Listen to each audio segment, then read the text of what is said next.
Wake up, talk sports, about my team, we all score. You ain't gonna shoot your shot, then what you grab the ball for? I just gotta ball more, I just hit the field more. Got the game unlocked like a bumper run Gilmore. Running through the haters like I'm Zeke. Look at all my homes like I'm playing for the Chiefs. In the Superdome, yeah, we playing here for keeps. Yeah, they threw a dog a bone and then I broke the leash. You can catch the smoke like you Odell Beckham. Tryna run through the man, I swear I never let him. I'm all about my guap and I swear I never settle. I'm running out the clock and you watching off the record. Yeah.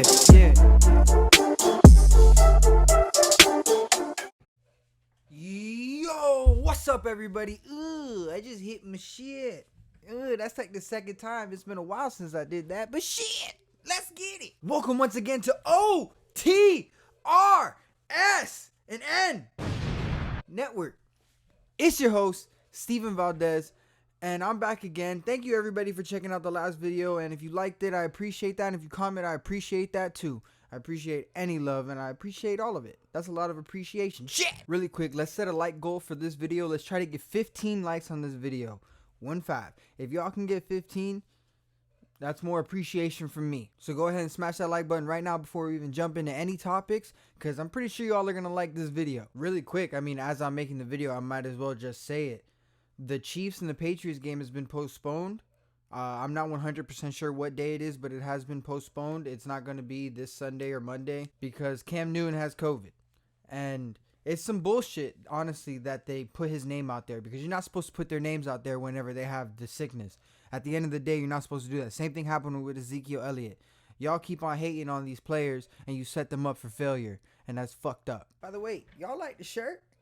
Shout out Spy Man, shout out Venom, you feel me? Yeah. Alright, but we're gonna jump into the first topic of the day. Yo! Last night was another bad night for the Miami Heat. We took an L again versus the Lakers. But mainly, if you ask me, it was because of the injuries. We lost by 10 points, and those 10 points would have easily been made up for if we had Bam and Goran in the game, if you ask me. Unfortunately, we didn't come out with the dub because we couldn't stop Anthony Davis from going into the inside again. But we showed a lot more resilience this game than we did the games before. I don't know if you guys can see it, but I'm moving around a lot because I'm trying to get the mic in the right position and me comfortable in the middle of the screen. But the Lakers right now lead 2-0. And it's mainly because Anthony Davis, if you ask me, the MVP of this series so far, has been just totally eating up in the inside. There was a point in the game where he just couldn't miss at all. He was 9 for 10, 10 for 11, 11 for 12, and then he finally missed a shot. After making 2 dunks, a fadeaway 3, and then a fadeaway mid-range. Like, Anthony Davis is phenomenal. He's out there doing everything. Same thing with LeBron James. If Anthony Davis wasn't playing so good, LeBron would easily be the MVP. The series isn't over, I understand, but it's not looking too good for my Heat, just being honest. With Bam and Goran out, we had to depend on our bench players to basically do almost everything, while Jimmy and everybody else just tried to do what they usually do. Kelly Olynyk had 24 points and 9 rebounds, which is very serviceable, but his defense wasn't amazing. And the exact same thing with Tyler Hero. He had 17 points and 7 rebounds.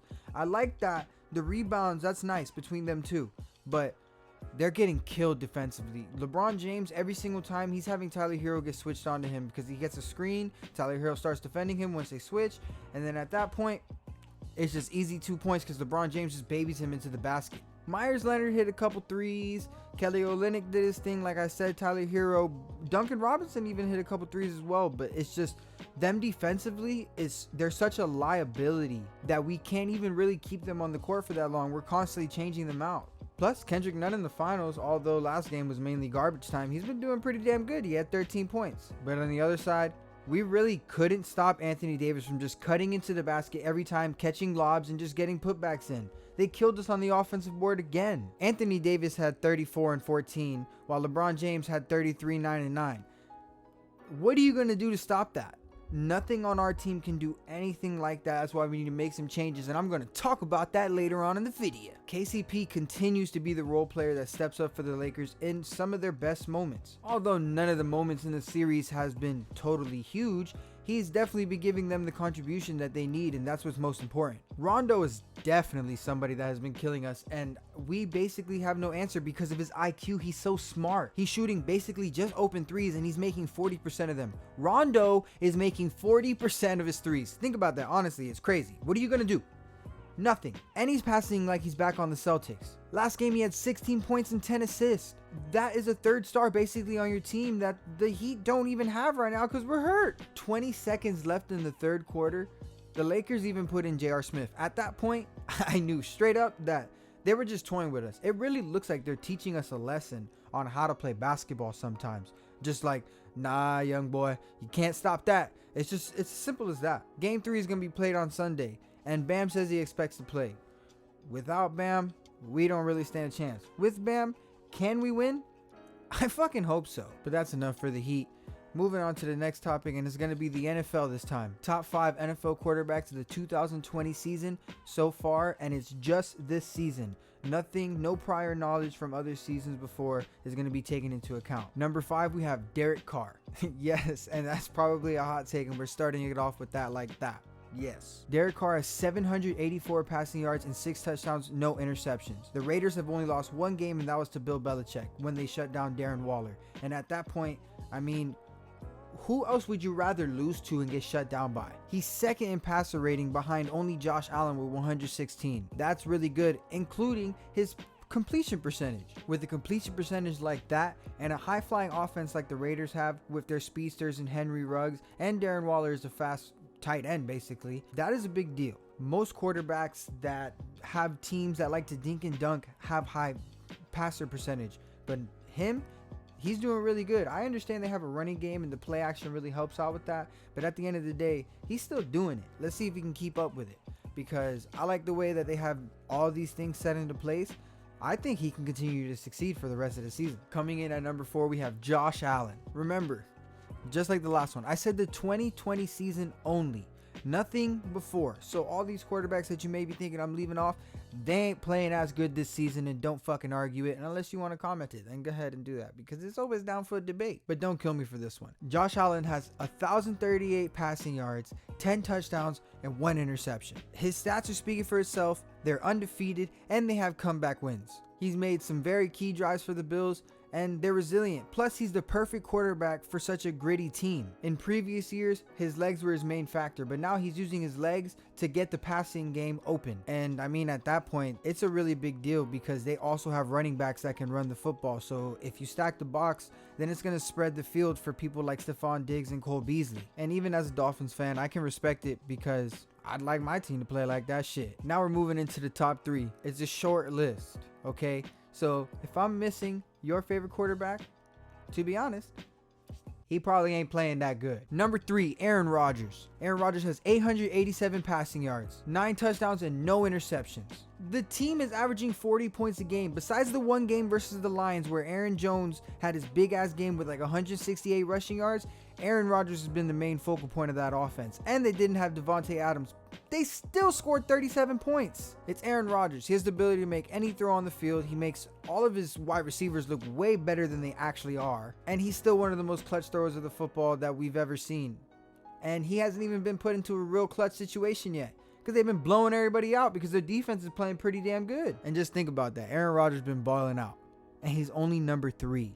The next 2 quarterbacks, they're at the top of the game right now. Number 2, Russell Wilson, 925 passing yards, 14 touchdowns, and 1 interception. Versus the Cowboys, he had 5 touchdowns. He hasn't even had a game this season with less than 300 passing yards. A couple of the quarterbacks on this list haven't had a game with less than 300 passing yards, to tell the truth. Russell Wilson is probably the most versatile QB with his ability to extend plays, run with the football, and slide afterwards, and just throwing the football in general. His accuracy is crazy. Consistently, he's been the only reason why that the Seahawks haven't had to rebuild since their days of the Legion of Boom, because he's the only person who's really balling out for them. Their receivers are doing good, but if you ask me, that has a lot to do with the fact that Russell Wilson is such a beast running the football that the receivers that blow the top off the defense are able to get open almost every time. And number 1, we all know who it is, especially at this point when I said Russell Wilson's 2. It's Patrick Mahomes.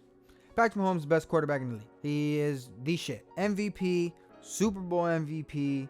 He's basically done the shit that people worked their whole entire lives for in his first 2 seasons. Is he not the greatest? Well, I mean, he's on pace to be the greatest. It's really freaking hard to do what Tom Brady and Bill Belichick did.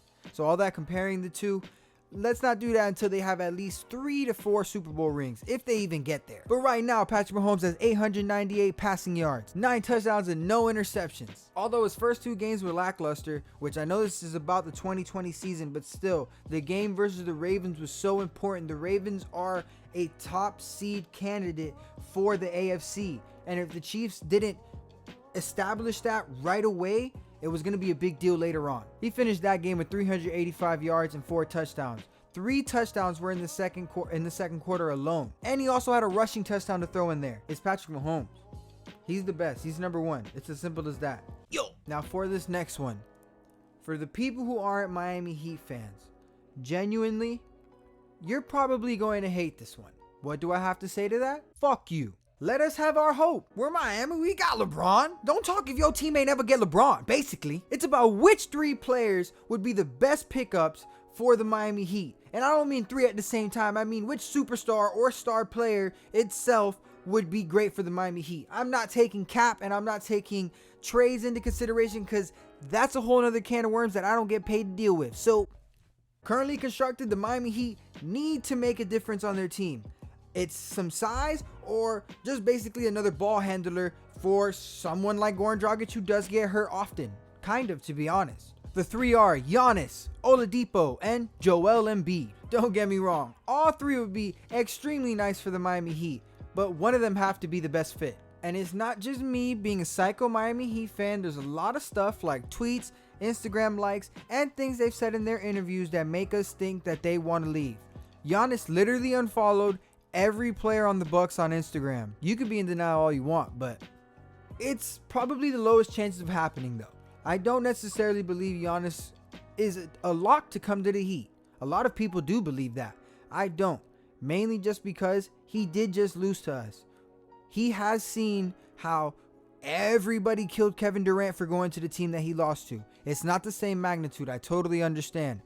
But you're the 2-time MVP and Defensive Player of the Year. You should have beat the Heat, but you didn't because we them boys.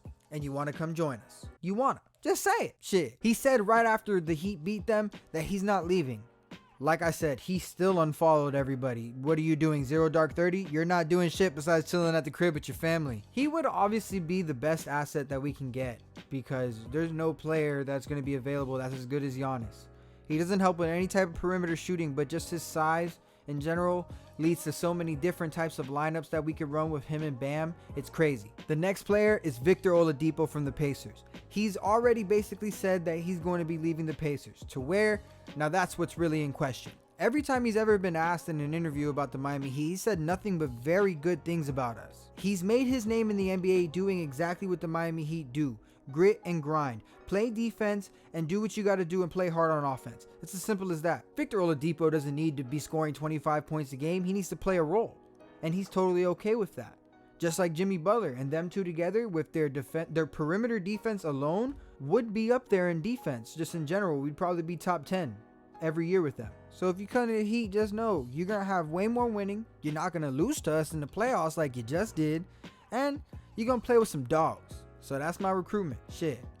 Slide. And then last, but sometimes the least, because I'm not necessarily a huge fan of the player, but as of what's going on right now in the NBA Finals, we need Joel Embiid. We have no big men inside that can even think about covering Anthony Davis. With Joel Embiid and Bam both on the inside, then we have our own twin towers. We have people that can spread the floor even on the inside. Them two together with their defense, and Joel Embiid, he may not be fast, but he's not a slow big man for a 7-footer. And Bam is stupid athletic, we all know that. Them two together, they both can play a little bit of perimeter defense as well. And with Jimmy Butler in there getting Joel Embiid's head right because they're basically best friends, he's only going to play way better than he did when he was on Philly this season. We also have a great amount of players to spread the floor for him. So if he wants to make work on the inside and do exactly what the Magic used to do with Dwight Howard and just pass it out whenever he needs to, then shit, he could even be a 20-12-5 player if he wants to do that. He's basically just been throwing little hints on Twitter and Instagram that he wants to come.